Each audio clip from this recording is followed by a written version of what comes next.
Gujarat clinical establishment act 2021 રાજ્યમાં 13મી September 2022થી અમલમાં હોવા છતાં આરોગ્ય વિભાગ પ્રધાનમંત્રી જન આરોગ્ય યોજના હેઠળ એમ્પ્લેન હોસ્પિટલોને આ કાયદા હેઠળ ફરજિયાત રજીસ્ટ્રેશન માટે ઢીલ આપી રહ્યા છે।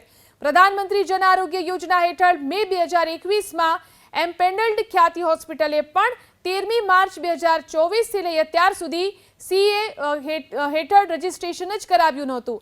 આથી આરોગ્ય વિભાગને હવે હોસ્પિટલને અહીં રાજ્ય સાથ એટલે કે જપ્ત નહીં થઈ શકે તેવું બહાનું મળી ગયું છે।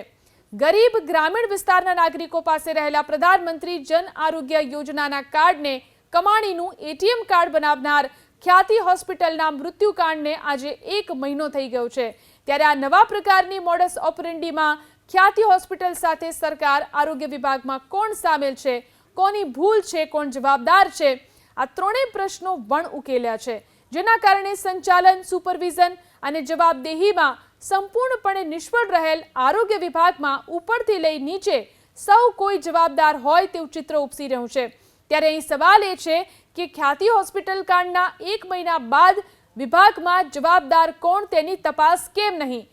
પ્રધાનમંત્રી જન આરોગ્ય યોજના અને સ્ટેટ હેલ્થ ઓથોરિટી કમિશનરેટમાં સુપરવિઝન ફેલ્યોર છતાં દોષિત કેમ મળતા નથી? ખ્યાતિ હોસ્પિટલ સાગમટે 19 એન્જિયોગ્રાફી કરે તો રેડ ફ્લેગથી અન્વેષણ કેમ નહીં તેવા પણ સવાલ ઉઠી રહ્યા છે।